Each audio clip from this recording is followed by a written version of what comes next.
결국 글쓰기는 기술이에요. 아, 기술. 네, 글쓰기는 어이구야. 기술이다. 기술이다. 천부적으로 타고나는 게 아니기 때문에 네. 연마하면 잘하게 될 수 있어요. 글쓰기라고 하는 기술만큼은 야. 인생 전반에서 가장 활용도가 높은 기술이 아닌가. 아, 그렇죠. 자, 그러면 이제 다음 단계로 넘어가려고 하는데 이제 다음 단계가 뭐냐면 글쓰기예요. 글쓰기. 예, 그래서 우리 학부모님들이 글쓰기에 대해서 관심이 정말 많아요. 예. 이 글쓰기에 대한 부분을 한번 얘기를 이제 본격적으로 한번 해볼게요. 예. 자, 첫 번째 질문이 뭐냐면은 글쓰기가 말이죠. 우리 아이들에게 무슨 도움이 되냐? 예. 무슨 도움이 돼요, 글쓰기가? 일단 어머님들께서 여러 개의 과목들을 챙기고 계시지 않습니까? 그렇죠. 거기에다 이제 운동까지 챙겨주시고 네. 이제 뭐 악기 하나 정도는 다룰 줄 알아야 된다라고 해서 또 악기 같은 것들도 이제 가르쳐 주신단 말이죠. 네. 그런 어머님들께서 이제 여러 가지의 활동 중에서 또 글쓰기를 떠올린다라는 것 자체가 네. 이미 글쓰기를 하는 게 좋다. 글쓰기는 필요하다라고 하는 공감대가 어느 정도 형성이 되어 있는 것 같아요. 네. 네, 근데 아마 그거는 어머님들께서도 혹은 이제 아버님들께서도 실제로 생활을 하면서 느끼고 계시지 않나. 그렇죠. 네, 왜냐하면 이제 우리가 이제 수많은 기술들을 배운단 말이죠. 네. 이제 학창 시절에 뭐 저는 리코더를 배우기도 하고 뭐 아니면은 이제 뭐 달리기를 배우기도 그렇지. 하고 저는 지금 이제 달릴 수 없는 몸이 되어버렸어요. 그렇죠. 체중이 불어나가지고 무릎 나가죠. 네네네. 우리가 이제 리코더 네. 이런 것들 이제 배웠지만 네. 사실상 연주해 본 적이 없습니다. 그렇죠. 성인들에서 연주할 일이 없어요. 네네. 네. 근데 학창 시절에 배웠던 수많은 기술 중에 그렇지. 글쓰기라고 하는 기술만큼은 야. 인생 전반에서 가장 활용도가 높은 기술이 아닌가. 아, 그렇죠. 네. 네. 제가 생각하기로는 결국 글쓰기는 기술이에요. 아, 기술. 네, 글쓰기는 어이구야. 기술이다. 기술이다. 그렇기 때문에 모두가 리코더를 못 부르는 학생도 리코더를 연습하면 리코더를 잘 부를 수 있게 되는 것처럼 네. 글쓰기도 기술이기 때문에 연마하면 잘하게 될 수 있어요. 아. 그러니까 천부적으로 타고나는 게 아니기 때문에 네. 어느 정도 갈고 닦아서 어느 정도의 수준까지 오르면 네. 작가가 돼서 정말 이제 대성할 작가가 되느냐의 여부는 재능이 필요하겠지만 네. 그 정도가 아니라면 네. 그냥 생활에서 도움이 되고 이제 일에서 도움이 되는 정도의 글쓰기는 네. 충분히 네. 도움이 된다. 아, 그렇지. 네네. 글쓰기 사실 우리가 이제 문자를 이제 보낼 때도 네. 장문의 문자를 보낼 일도 많고 어떻게 보면 논리적인 또 이야기를 할 때도 있고 네. 자기 주장을 펼칠 때도 있잖아요. 네네. 근데 이게 이제 그냥 단순히 구어체 말하는 걸로 이렇게 문자를 보내면은 설득력도 떨어지고 없어 보입니다. 예, 그런데 글을 좀 쓰면은 일단은 그 문자나 자기 주장이나 이런 것 자체가 이미 굉장히 설득이 높아져요. 그래서 필요하다는 걸 모르는 학부모님 사실 없을 것 같아요. 예. 네, 맞습니다. 그리고 아까 얘기했다시피 성공한 사람들은 다 글을 쓰지 않습니까? 예. 그러니까 글을 성공한 사람들이 다 글을 잘 쓴다라고 했을 때 글을 못 쓰는 사람이 성공하기는 힘들다. 이렇게도 해석할 수 있기 때문에 글쓰기가 도움이 된다라는 거는 뭐 사실 두말할 필요가 없을 것 같아요. 그럼 글쓰기가 공부와도 뭐 관련이 있나 모르겠네. 공부? 네. 일단 글쓰기는 학습적으로 봤을 때 네. 굉장히 도움이 많이 되는 것 같아요. 그러니까 실제로 글을 써본 학생들이 글을 읽는 눈이 길어집니다. 아, 글을 읽는 그러니까 네네. 글쓰기를 하면은 그 글을 읽는 눈이 생긴다는 거예요. 네네네. 사실 글을 쓰다 보면 내가 글을 어떻게 써야 메시지가 전달되겠구나라는 걸 고민하기 시작을 하고요. 그렇죠. 그러면 이제 그런 고민을 하다가 성공한 경험도 있을 테고 실패한 경험도 있을 거예요. 네. 근데 실패한 경험을 가지고 있는 아이는 타인의 글을 볼 때 이 사람은 내가 실패한 걸 이렇게 해서 전달했구나라고 네. 글의 구조에 대한 이해도가 높아져요. 이 사람은 A라고 하는 개념을 전달하기 위해서 이런 식으로 글을 구성했구나. 근데 나는 그 구성을 전에는 이렇게 했는데 이번에는 이 글을 읽었으니까 이렇게 한번 해봐야 되겠다 라는 식으로 글쓰기를 하기 위한 구상을 하기 시작하고 네. 그러면 글을 쓴다라고 하는 걸 전제로 글을 보기 때문에 조금 더 능동적으로 글을 보게 돼요. 아. 네. 그러면은 결국에는 글을 잘 읽는다라는 건 글의 규칙성을 잘 발견해낸다라는 거거든요. 제가 아까 독서 파트에서 얘기를 잘 못했지만 학생들 중에서 글을 별로 안 읽는 것 같은데 얘는 왜 어떻게 국어를 잘하지? 라는 친구들이 분명히 있어요. 네. 근데 그 친구들은 머리가 좋다라고 하는 걸로 우리가 반박하게 표현하지만 말의 규칙성을 잘 발견해내는 거거든요. 그러면은 말의 규칙성과 짜임새를 잘 발견해낼 수 있는 능력은 쓰기를 하면 자연스럽게 길러지는 것 같아요. 아. 네. 그러면 이게 네네. 글쓰기가 굉장히 중요하네. 네네. 예, 어떻게 보면 우리가 읽기보다 훨씬 더 능동적이고 적극적인 활동이 글쓰기라고 했을 때 네네. 글쓰기를 하면서 우리의 읽기 능력은 더 빨리 성장할 수 있고 네네. 또 우리의 사고력도 읽는 것보다 내가 쓰면서 어떻게 보면 더 발전할 수도 있다라고 볼 수 있는 거예요? 네, 그럴 것 같습니다. 그러면 글쓰기 다 해야 되네? 글쓰기는 물론 근데 너무 여러 개의 활동들을 하고 계시기 때문에 이미 글쓰기가 너무 중요해서 꼭 하셔야 됩니다 라고 저는 얘기를 못 하겠어요. 대한민국의 현실상 너무 많은 것들을 가르쳐주기 때문에 너무 애들한테 바빠. 예. 네네. 하지만 글쓰기를 했을 때 이 글쓰기 자체를 어렸을 때 시키는 게 성인이 됐을 때 아이한테 너무 도움이 많이 되는 것 같아요. 아. 사실 대표님과 저랑 지금 대화를 하고 있지 않습니까? 예. 근데 이 대화 역시도 텍스트를 전제로 해서 저희가 대화를 하고 있어요. 그렇죠. 그러니까 저는 이미 말할 것들을 글을 쓰는 과정을 통해서 정리를 한 차례 정리가 했고. 돼 있죠.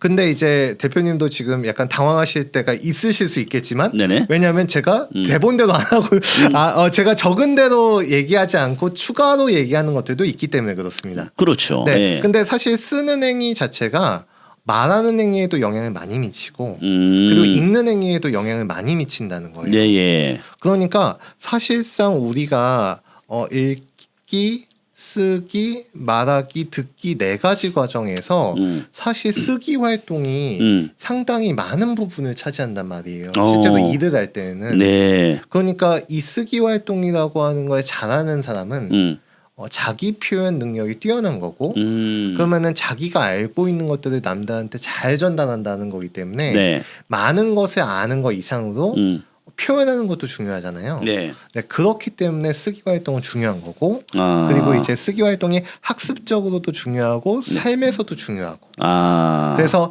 권장은 드리지만 네. 그게 부담이 될까봐 좀 염려스러운 거지. 그렇지. 쓰기 활동을 잘하면 너무 좋죠. 예. 사실 쓰기라는 게 굉장히 고통스러운 과정이에요. 예. 그래서 우리가 학습이라는 건 이제 사실 어떻게 보면 고통스러울수록 성장하는 측면이 있단 말이에요. 그래서 쓰기를 한다는 거는 사실 너무 좋은 건데 우리가 지금 제한된 시간에서 선택을 해야 된단 말이에요. 독서도 해야 되고 뭐 수학도 해야 되고 영어도 해야 되고 또 뭐 운동도 해야 되잖아요. 예. 또 쓰기도 해야 되고 뭐 이런 것들이 이제 여러 가지가 있다고 했을 때 우리 기파랑구 내용 같은 경우는 이제 쓰기가 보통 뭐 초등은 한 2주에 한 번 정도 쓰고 네네. 중등은 한 3주에 한 번 정도 대략적으로 네네. 쓴다 이렇게 봤을 때 그 정도 쓰기를 하지만 또 이제 쓰기를 이제 더 원하시는 분들도 있을 수 있어서 이번에 우리가 대치동에 또 글쓰기 센터를 오픈한 거잖아요. 그렇죠. 예, 그 맞습니다. 친구들은 조금 더 이제 쓰기 하지만 저 같은 경우는 선택이라고 생각합니다. 왜냐하면은 이거를 이제 우리가 하면 좋죠. 뭐든지 하면 다 좋은 거죠. 그런데 그 아이가 어느 정도까지 받아들일 수가 있느냐가 중요한 거잖아요.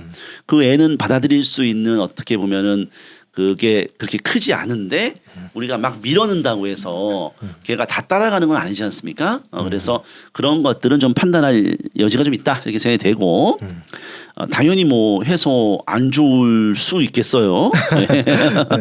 그리고 글쓰기 센터 얘기는 뭐 향후에 나중에 우리가 한번 기회를 잡아서 다시 한번 커리큘럼에 대해서 한번 얘기해 보고 그러면 애들이 이제 쓰기를 잘하려면은 쓰기를 잘하고 싶어. 그러면은 어떤 방법이 있겠냐? 쓰기를 잘하는 아이로 키우기 위한 방법. 네. 일단 쓰기를 좋아하게 되면 네. 쓰기를 잘할 가능성이 높아지겠죠. 근데 이게 좀 어렵습니다. 쓰기를 좋아하게 되는 게 불가능. 거의 불가능하다라고 생각이 들 수 있는 게 예. 왜냐하면은 글을 쓰는 행위를 또 이제 28살 때 책을 냈으니까 네. 그때 이제 작가 생활을 좀 할 때 작가분들을 여러 알게 됐었단 말이에요. 예예. 근데 대부분의 분들이 쓰기 활동을 부담스러워해요. 그렇죠. 그러니까 작가분들이라고 하더라도 네. 쓰기는 부담스럽고 힘든 활동입니다. 그러니까 작가도 쓰는 거는 고통스럽다. 네, 그렇죠. 그런 얘기죠. 네네네. 네. 작가에게도 쓰기가 고통스러운데 하물며 아이들한테는 쓰기가 행복하고 유쾌한 활동일 수 있겠냐? 그렇지. 라는 생각은 듭니다. 예예. 하지만 우리가 아이한테 쓰는 행동 자체 혹은 표현한다는 행동 자체에 흥미를 불러일으킬 수는 있을 것 같아요. 아이들하고 실제로 수업하면서 느낀 것 중에 하나가 아이들이 자기의 생각을 말로 표현하고 다른 친구들한테 설득하는 과정을 굉장히 좋아한다라는 걸 느꼈어요. 그러니까 저희 초등 수업을 하다 보면 저도 이제 중고등 수업을 하다가 이제 내려간 거기 때문에 네. 학생들하고 수업하면서 조금 당황스러웠던 게 네. 중고등 학생들은 그냥 가만히 있는단 말이에요. 수업 중에 이제 필기만 하고 중간중간에 이제 질문만 하는데 네. 근데 이제 초등 학생들은 우리 어른들이 얘기하는 지방 방송을 하기 시작해요. 지방 방송이 시작되죠. 네. 네. 그래서 지방 방송하지 마 이렇게 얘기하기도 하는데 네. 근데 이제 아이들은 남의 이야기를 들으면 자기 이야기를 하고 싶어지나 봐요. 네, 그러니까 자기 이야기를 하는 아이들한테 그 이야기를 글로 쓰게끔 하는 거. 그러니까 말을 글로 옮기는 건 그렇게까지 부담되는 행동은 아닐 수 있다. 말을 글로 옮기기. 네네. 네. 그러니까 말을 하게끔 한 다음에 그 말을 글로 한번 적어봐라. 라고 하면 아이들이 또 적습니다. 또 적어. 네, 근데 이거를 우리가 또 쓰기 활동을 할 때에는 역으로 접근하는 경우가 많아요. 써본 다음에 발표해볼래? 써보는 발표. 근데 두 개가 별다른 차이가 없게 느껴지지만 의외로 큰 차이가 있다. 큰 차이가 있다. 네네네. 그래서 아이들한테 실제로 한번 말을 해보게 하고 충분히 이제 대화를 나누게 한 다음에 자기 생각을 말해서 글로 옮겨 적어봐라. 네. 라고 하는 식으로 하면 글쓰기가 조금 더 부담이 덜 되는 활동이 될 수 있는 것 같아요. 네가 말한 걸 한번 써봐라. 네네, 요 그렇죠. 정도죠. 네네, 그렇죠. 그렇게 접근하는 것도 좋은 방법이 될 수 있습니다. 그걸 자기가 말한 걸 쓰다 보면 자기 스스로도 그 글을 그냥 그대로 쓰는 게 아니고 어떤 그 논리적인 맥락을 찾으면서 자연스럽게 쓰게 돼 있거든요. 글이라는 것은 그러면서 그게 이제 발전될 수 있다 이런 얘기인 것 같고 네. 주제적인 측면에서 또 한번 얘기를 해보고 싶은데 이 글쓰기의 주제를 너무 딱딱한 걸 주는 경우들이 많아요. 네. 그리고 이제 어떻게 보면은 작품에 대한 감상, 이제 호불호 이런 것들로 넘어가는 경우가 많은데 근데 그 전에 가장 중요한 글쓰기는 일단 나에 대한 글쓰기, 나에 대한 글쓰기, 그리고 나의 생활에 대한 글쓰기, 나의 생활, 네 이게 중요한 것 같습니다. 왜냐면 아이들이 오늘 먹은 반찬에 대해서 얘기하고 싶고 오늘 먹은 반찬이 어땠는지에 대해서 얘기하는 정도는 충분히 부담 없이 할 수 있거든요.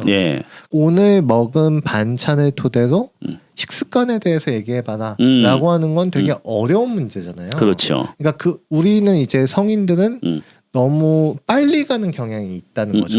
아이들한테. 그래서 왜냐면 조바심이 나니까. 그렇지. 아이들한테 자기의 어떤 생활과 관련된 짧은 메모들을 남기도록 하는 거. 그렇지. 예, 그런 것들은 아이들도 충분히 부담 없이 할 수 있으니까 그런 류의 메모와 같은 글쓰기를 차근차근 하다 보면 자연스럽게 글도 늘어나고 그리고 아이들도 하고자 하는 이야기들이 많아질 수 있거든요. 네, 그런 식으로 접근하는 것도 좋은 것 같습니다. 그러니까 이제 뭐 부모님하고 뭐 대화를 할 수도 있고 뭐 본인이 이제 말하는 것도 있고 뭐 그런 것들을 한번 살짝 써본다. 그리고 이제 주제도 자기 주변에 어떤 뭐 짜잘한 것들에 대해서 이제 간단히 메모하듯이 간단한 이제 글을 쓴다. 이 정도로 접근하다 보면은 이제 조금씩 좋아질 수 있다. 이제 이런 얘기네요, 그렇죠? 네네 맞습니다. 그래요, 좋아요. 맞습니다. 집에서 하는 정도면 요 정도만 해도 훌륭할 것 같아요. 네. 예. 여기에서 근데 딱 핵심이 되는 게 요 부분인 것 같아요. 예, 예. 말을 글로 옮겨 적는다고 해서 네. 좋은 글이 되지 않습니다. 네. 그러니까 좋은 말이라고 해서 그걸 글로 옮겨 적으면 좋은 글이 되느냐?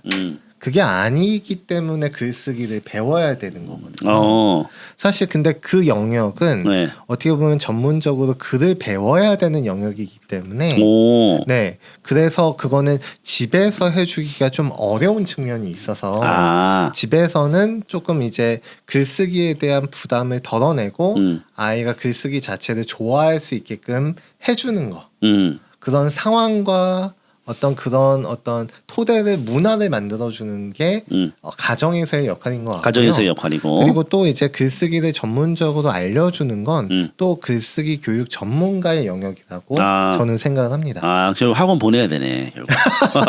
네, 학원도 좋고요. 뭐 아니면은 이제 다른 뭐 기관들도 있고, 네네, 성인이 됐을 때 또 글쓰기를 배울 수 있는 여러 공간들은 있는 것 같습니다. 그러니까 우리가 이제 결국은 글을 쓰려면 결국은 이제 전문적인 훈련은 사실 필요하다. 네네. 그냥 혼자 이게 쓰는 거는 이제 글과 친숙해지는 거지. 네. 이것 자체가 이제 막 글을 잘 쓰는 아이로 성장하기는 한계가 있다. 네네. 이런 얘기죠? 네네, 맞습니다. 좋아요.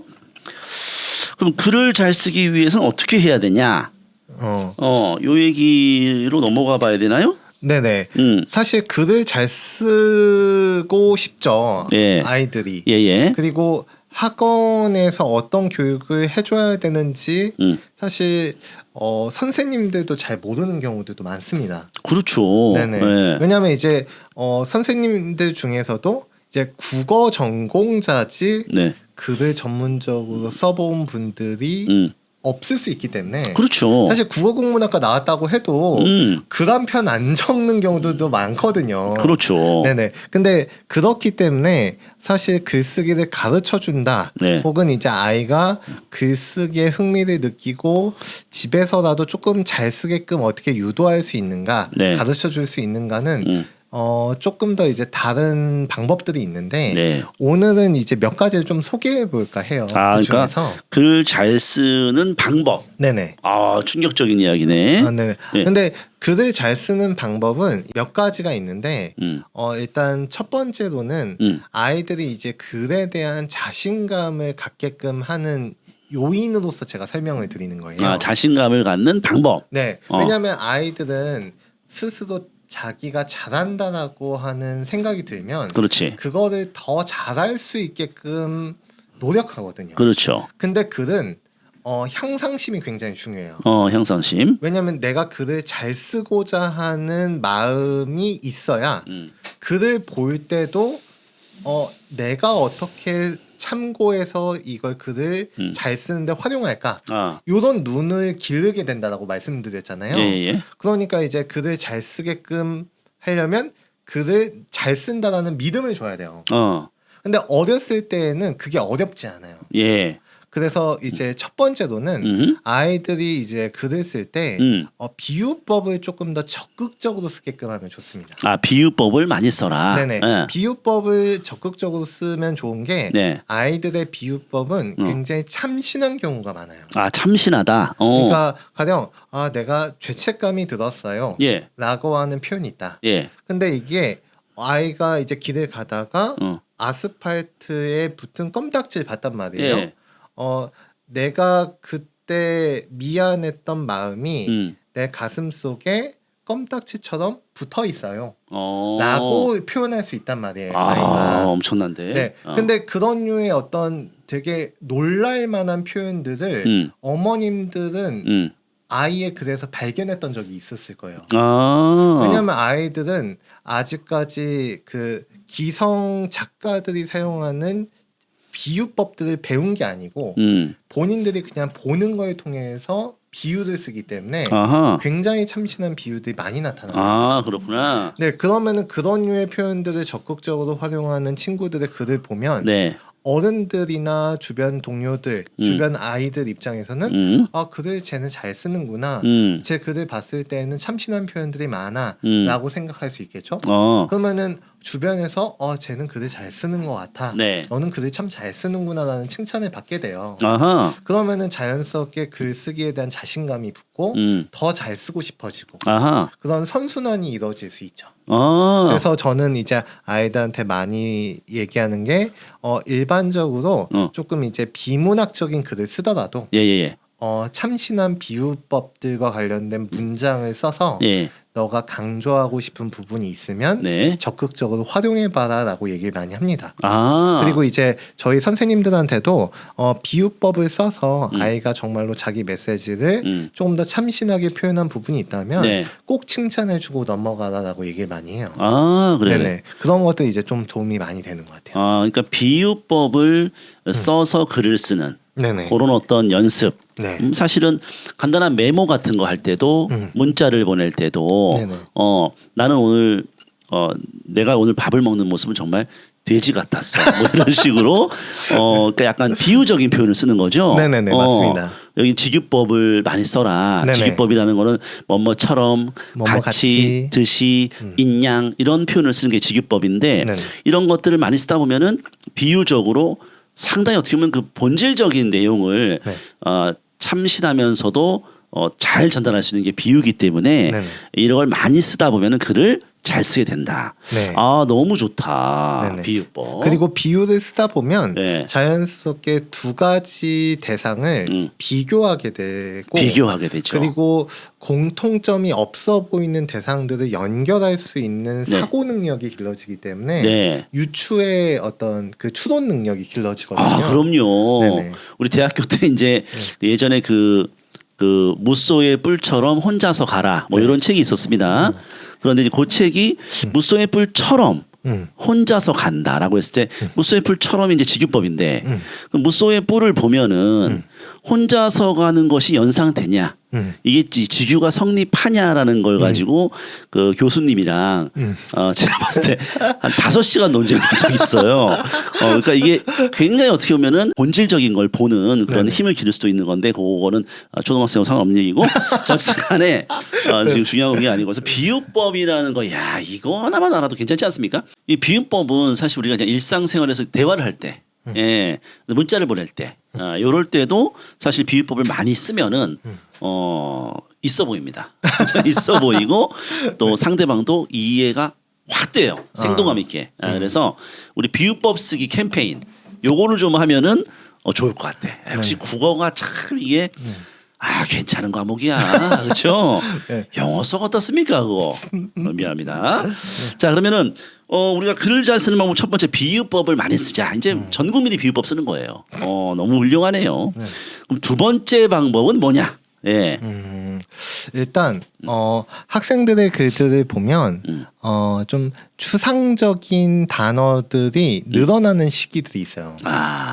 성인들의 글들을 이제 따라서 하다 보니까 이제 되게 관념적인 단어들을 이제 가져다 쓰기 시작하고 그렇지. 그런 글들은 어떻게 보면 성인들이 많이 쓰는 단어들이다 보니까 그런 단어들로 글을 쓰면 잘 쓴다라는 생각을 갖게 되는 거죠. 그렇지. 추상적인 단어의 나열. 네네네, 네, 맞아요. 논문처럼. 네네. 근데 그런 류의 것들이 아이들이 가지고 있었던 좋은 습관들, 그렇지. 글쓰기에서 가지고 있었던 좋은 부분들을 좀 망가뜨리는 경우들이 많습니다. 참신한 아이들의 그 아이디어가 다 사장되는 거죠. 네네네. 네. 그래서 저는 아이들한테 이야기를 할 때 형상화를 많이 이야기합니다. 형상화. 네네. 그러니까 형상이 없는 것을 형상이 있는 것처럼 표현하고 그리고 추상적인 것을 구체적으로 표현하는 건 더 좋은 방법이니까 너희들이 글을 쓸 때에는 자꾸 추상적인 단어들을 쓰려고 하지 말고 이제 구체적으로 감각으로 인식할 수 있게끔 써. 감각이 느낄 수 있는 표현들. 가령 이제 우리가 기분이 나빠졌다. 기분 나빠. 요런 류의 표현 같은 경우에는 좋다 나쁘다라고 하는 건 형태가 없잖아요. 그렇죠. 근데 이제 기분이 무겁게 가라앉았다. 무겁게 가라앉았다. 라고 얘기하면 가라앉는 듯한 어떤 이미지가 느껴지잖아요. 느껴지죠. 우리가 이런 걸 이제 시에서는 심상이라고 부르지 않습니까? 그렇죠. 심상. 네네. 그러니까 마음속에 떠오르는 형상. 네. 그게 떠오르게끔 그림을 그리듯이 글을 쓰면 그렇죠. 이제 타인에게도 메시지가 잘 전달되고 그렇지. 조금 더 이제 문학적으로 글을 쓸 수 있게 되고 그렇죠. 네네. 그러면 글이 조금 더 이제 부드러워지고 네 메시지는 잘 전달되면서 글은 부드러워지는 좋은 글쓰기가 된단 말이죠.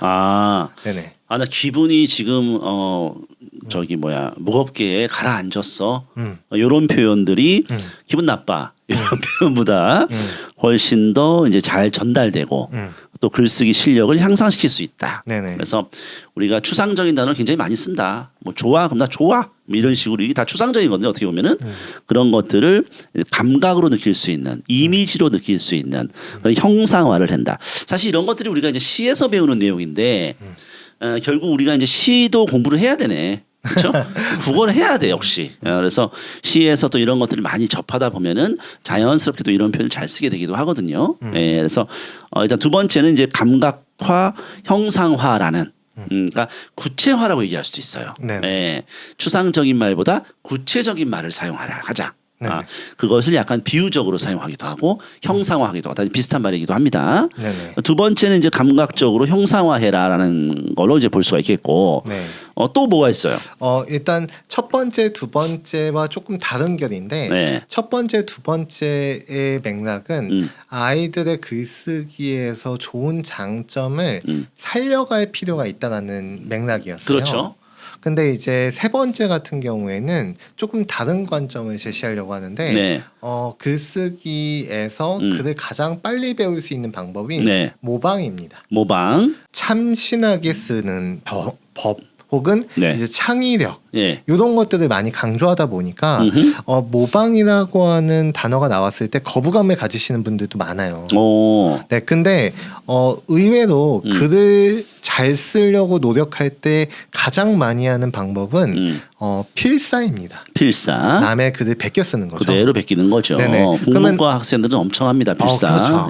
남의 글을 베끼다 보면 자연스럽게 그 사람이 글을 쓰는 스타일인 문체라고 하는 게 익혀지거든요. 그렇죠. 근데 학생들한테 필사를 할 정도의 모방을 해라라고 하는 건 아니에요. 그렇죠. 네. 근데 그렇지만 내가 글을 쓰는 스타일 혹은 내가 글을 쓰고자 하는 스타일에서 글을 잘 쓰는 사람이 있어요. 근데 그런 사람들의 글은 많이 읽고 그리고 또 자주 읽고 찾아 읽고 하다 보면 자연스럽게 그 형태를 모방하게 되거든요. 그렇죠. 그래서 이제 저는 옛날에 글을 쓸 때 제가 가장 모범으로 삼는 분이 계셨어요. 그 평론가 이제 신영철이라고 하는 평론가인데 글을 대한민국에서 제가 봤을 때 가장 잘 쓰는 분이 아닌가 싶을 정도로 글을 잘 쓰는 분이에요. 문단에서도 아주 유명한 분이고. 근데 이제 그분의 이제 글을 한 80번은 읽었던 것 같아요. 80번. 글당. 하나의 글을 80번 정도 읽으면서 베꼈다. 그렇죠. 그렇지. 그렇죠. 베껴야 되거든. 그렇죠. 근데 읽다 보면 자연스럽게 내가 사고할 때 신영철 평론가였다면 이런 류의 문장을 썼을 것 같다라는 느낌이 들 때가 있어요. 그렇지. 스승이지 사실상. 네네네. 그럼 사실 어떻게 보면 이제 스승님에 가까운 분이고, 그렇죠. 물론 이제 신영철 평론가는 제 예상을 뛰어넘어서 더 좋은 문장을 쓸 수 있겠지만, 제가 봤을 때 이 사람은 이런 류의 문장을 썼을 것 같다라고 하는 게 자연스럽게 굳어지게 되면 또 거기에서 제 글을 또 쓰게 되더라고요. 그렇죠. 모방을 통해서 창조가 나온다라고 저는 생각하는 경우가 많기 때문에 그럼요. 네네. 그래서 이제 글을 쓸 때 많이 이제 흉내내 보고 남의 이제 좋은 글들을 많이 반복해서 보고 그렇지. 하는 것들이 아이들한테도 매우 도움이 될 것 같습니다. 그래요. 그럼 기본적으로 이제 모방, 읽기라고 봐야 되네 이거는 그럼. 그렇죠. 읽기. 읽기인데 사실 반복적 읽기라고 할 수도 있을 것 같고. 네, 맞습니다. 또 기파랑에서 우리 하는 또 반복적 읽기. 네, 맞습니다. 이런 것들을 통해서 비슷하게 써보는 것도 것도 굉장히 도움되는 거죠. 네네 예. 맞습니다. 비슷하게 써보는 것도 굉장히 도움이 많이 됩니다. 그러니까 우리가 어떤 글을 쓰고 싶으면 또 찾아보고 이런 비슷하게 써보는 것도 네. 베끼는 게 아니고 네네. 그 자체로 이제 엄청난 훈련이 돼버리고 네네. 그러면서 이제 글을 쓸 때 조금 더 우리가 비유적 표현이라든지 감각적 표현들을 써주면은 네. 굉장히 그 글 실력이 빨리 는다 이런 얘기네요, 그렇죠? 네네 맞습니다. 그래, 그래서 한 3가지 정도 글 잘 쓰는 그 얘기를 했어요. 네네. 그래요. 이 정도면은 뭐 충분히 도움이 됐을 것이고, 요걸 또 우리가 집에서 우리 하실 수 있는 본인도 있을 것이고, 아니면은 뭐 조금 나중에 해도 되고 그런 것 같습니다. 글쓰기 관련해서 뭐 더 하고 싶은 얘기 있어요, 혹시? 사실 어머님들한테 말씀드리고자 하는 건 네. 우리가 말을 한다. 네. 라고 하는 행위가 굉장히 중요하다라고 생각하는 네. 변호사라고 하는 직업 역시도 네. 거의 대부분의 활동은 네. 글을 읽고 그렇죠. 글을 쓰는 활동이거든요. 그렇죠. 예. 그러니까 의외로 쓰기라고 하는 활동이 예. 전제가 된 말하기를 하는 경우가 우리가 많아요. 그렇죠. 유튜버들도 많은 분들이 대본을 써놓고 네. 이제 실제로 말을 하기 시작하기도 하고. 음. 근데 그런 걸 봤을 때 쓰기라고 하는 건 굉장히 중요한 포지션을 차지하고 있다. 지금 우리가 논서술형이 강화된다라고 하는 트렌드가 있잖아요. 예. 근데 저는 사실 이거를 마케팅적인 요소도 활용하고 싶진 않아요. 논서술형이 강화된다라고 할 때 그건 우리가 일반적으로 이야기하는 글을 잘 쓴다의 글쓰기가 강조되는 건 아니에요. 그거를 자꾸 이렇게 연결지어서 그러니까 글쓰기가 중요합니다라고 얘기하게 되는 경우도 있는데 네. 근데 이제 논서술형이 강화된다라고 할 때의 취지는 어떻게 보면 학생들이 조금 더 이제 키워드라던가 어떤 맥락들을 잘 파악하고 있느냐를 물어보는 거지. 네. 실제로 이제 글을 잘 쓰기 때문에 논서술형에서 좋은 점수를 받는다는 건 아니거든요. 기본적인 문장만 쓸 수 있으면 돼요. 그렇죠. 논서술형은. 예. 하지만 그 기본이 어렵기 때문에 또 글쓰기가 또 중요한 거기도 한데 그렇죠. 글쓰기는 이제 그냥 학습적인 부분에서 혹은 논서술형이 강화되는 트렌드에서도 중요하다라고 생각할 수 있지만 네. 결국에는 우리가 성인이 됐을 때 네. 가장 중요하고 가장 필요한 기술이기 때문에 그렇죠. 어렸을 때부터 빨리 익혀놓으면 성인이 됐을 때 가장 빛을 발하는 기술 중에 하나가 아닌가라는 네. 생각이 들고 네. 그런 점에서 조금 더 멀리 내다볼 수 있는 여유와 그리고 멀리 내다볼 수 있는 식견이 있는 어머님 아버님들이라면 네. 조금 더 아이의 글쓰기에 관심을 가져주시는 것도 네. 좋은 이제 방법이 될 것 같습니다. 알겠습니다.